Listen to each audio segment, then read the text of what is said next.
that is really telling of the way that the experience of pain works, because there is an illusoriness to pain.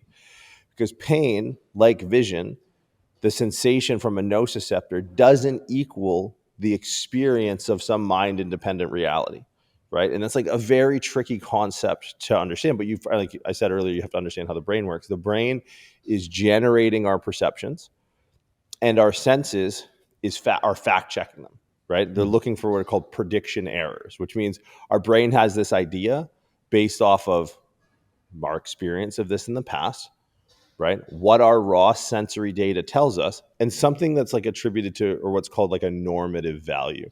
So I'll give you an example. I live in San Francisco, right?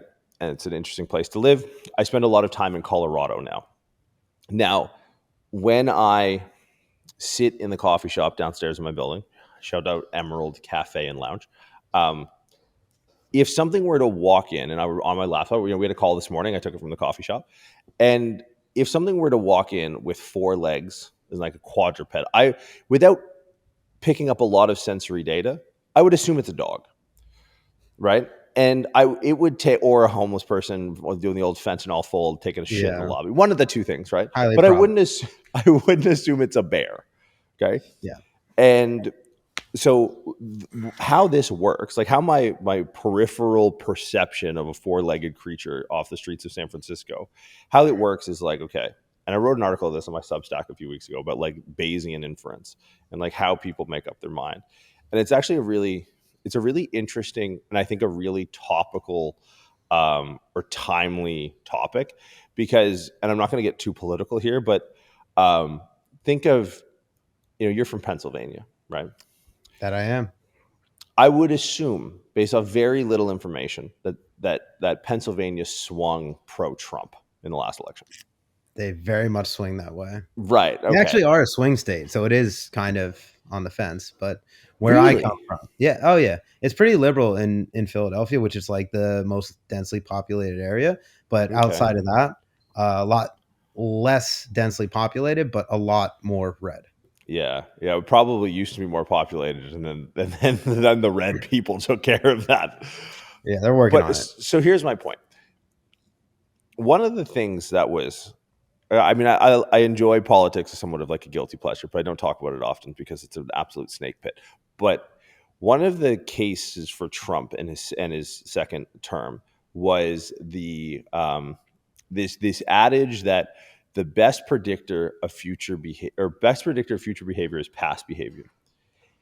That's actually not true, because let's walk this out, because it's all of this equation, right? It's this Bayesian inference equation, which is basically your perception of anything, or even your perception period, which is what we're going to talk about, is based off of three factors. Okay, so if we're solving for this, what we're solving for is the sum total of these three factors. One, the raw sensory data. What are we getting in real time, right? The second, so the equation would be basically raw sensory data times your prior experience over a normative value. So let's play this out in the case of the dog in the coffee shop.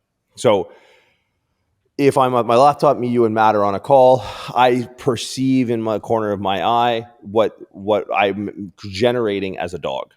Right? It's enough sensory data, but it's not a lot, but it's some. Okay, I know it's four-legged creature. It's probably furry and it's not super big. My brain just goes, dog, because my prior experience of sitting in a coffee shop and seeing dogs walk in, that second value is weighted super, super high, right? So I don't need a ton of raw sensory data to generate this. And a normative value, have I seen do dogs go in coffee shops? Yes, they do. Right. Now let's play this out in Colorado. Or let's play out two scenarios. Let's play out the first in Colorado, where I'm sitting in a coffee shop, I'm on the call, everything is the same. The raw sensory data is the exact same, but the normative value, and let's say my prior experience, that bears have walked into coffee shops before. I'm going to generate a bear as the four-legged creature, right? So with the same amount of sensory data, but a different prior experience and a different normative value, my perception is going to change. Right? Now let's take San Francisco and let's make a bear walk in. If I'm sitting in the coffee shop in San Francisco, I'm going to need that first value of raw sensory data to really say bear before it outweighs my normative value of dogs walk into coffee shops. I've never once seen a bear in a coffee shop in San Francisco, and that prior data is I personally never seen that happen, right? So it's like I'm going to have to collect way more. So it's like that thing has to be 3 or 4 feet away from me, let's say, for the raw sensory data to balance the equation that my perception equals bear. There's obviously like a twink reference in there somewhere with San Francisco, but we're going to leave it alone. But Oof. it's like, so that's how perception works. Now let's play that out with pain. Nociception is the raw sensory data of pain, but we have prior experience of things hurting. So we've done things before that have hurt us, and doing it again will heighten that overall perception. And we have a normative value of like understanding of whether or not things hurt or not. So for example, I remember in college, I got in an altercation. I got sucker punched at a bar, and I found the kid who told the guy to do it. It was a whole thing. And I found him in the university parking lot like 2 weeks later. I was just walking back from some lecture, and I was walking through the parking lot. And I saw this kid. I'm like, your time. So in the middle of broad daylight, I grabbed him by the shirt collar and I pinned him to the ground. And I just held my fist over his face, like cocked it back, held him, stood over him, and he began to cry. Now, he'd probably never gotten a physical altercation in his life. So let's like play this out. So he is in this moment generating the perception of pain. I have not hit him yet. So let's play out the equation. Raw sensory data, there's nothing. Like it's not super comfortable to get thrown to the ground, but you're not going to cry about it. So the raw sensory data is not really registering a lot of weight. His prior experience, like maybe he's been punched in the face, maybe not. If not, he deserved it. But the normative value of does getting punched in the face hurt? Yeah, every single time you watch a movie and some guy just gets drilled in a parking lot, like with his head pinned to the cement, it hurts.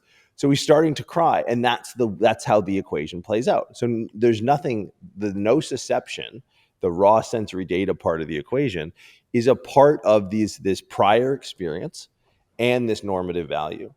So when we look at pain and the experience of pain, and without getting into like, the insular cortex and the anterior and posterior and the emotion and the perception, just looking at the experience of pain or the perception of pain, it is a sense. But like all of our senses, it's governed by our perception. And that's where so many people go wrong, right? So for you have probably, I hope, back squatted more times in your life without pain than with pain.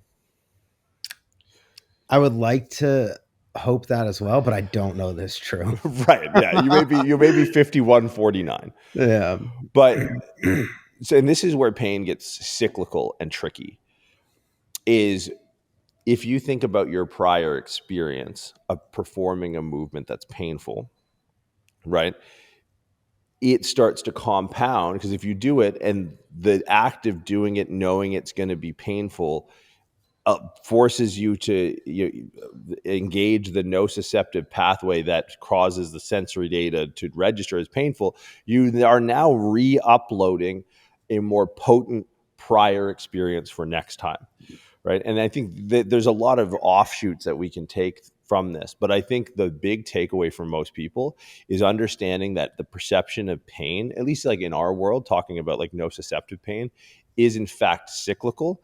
And the number one priority, if you understand what values are weighted in our perceptions, is how do we break the cycle? Because it is cyclical, and pain will run the fuck away from you. And chronic pain itself, and it sounds like a little bit of like a kind of a useless totality, but at a certain point, what you're treating is pain, is the cycle of pain. So when if you come across either in your own life or in your practice, whatever that looks like, pain, you need to break that cycle of pain as a priority. So that's like sort of a high level. It's like, okay, we need to understand perception.